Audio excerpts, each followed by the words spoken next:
L'épreuve, il a gagné au Tour de Réloir.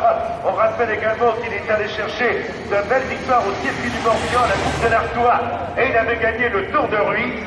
Donc une belle carte d'identité pour ce coureur qui nous vient de la Mayenne et qui est donc dans ce Tour de Normandie à la deuxième place du classement général avec un retard de 8 secondes.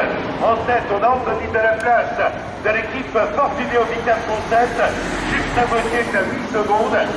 Jules et troisième à 19 secondes, Auguste Jensen, le coureur norvégien, qui a donc, entre autres, gagné il y a 2 ans de ça les places européennes et 45 secondes. Mais pour le moment, eh bien, c'est un podium 100% français que nous avons, avec premier Anthony de la place de l'équipe Fortunéo Vital Concept, deuxième Justin Bautier du Vélo Club Pays de l'Oudéac, et troisième Justin Jules de l'équipe Bérangère, gagné en 2013, Stephen Cook, qui allait devenir champion du monde de poursuite, avait gagné en 2014, et nous restons donc sur 2 victoires belges, en 2015 Dimitri Plaes, et en 2016 Baptiste Blancard. Actuellement, rappelle l'identité, donc Romain Bacot, originaire de Normandie, a gagné donc un bon pinceau, il avait gagné la position junior,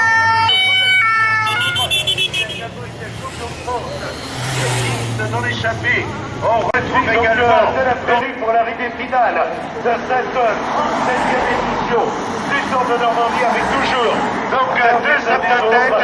Les amis et la famille d'Anthony de la place sont à proximité de la jeune fille venue de Belgique, donc pour encourager Charlie Haribo. Il s'agit d'Angélique qui a fait le déplacement donc de Bruxelles pour nous rejoindre sur la ligne d'arrivée, alors que maintenant, c'est bien Angélique, on vous souhaite la bienvenue. Vous avez quitté la Belgique ensoleillée pour retrouver le climat tropical de la Normandie. Donc, dans le moment, Didier Guadadin, qui est évidemment un maître à rouler, et derrière, donc, le peloton a une vingtaine de secondes d'une centaine de tête.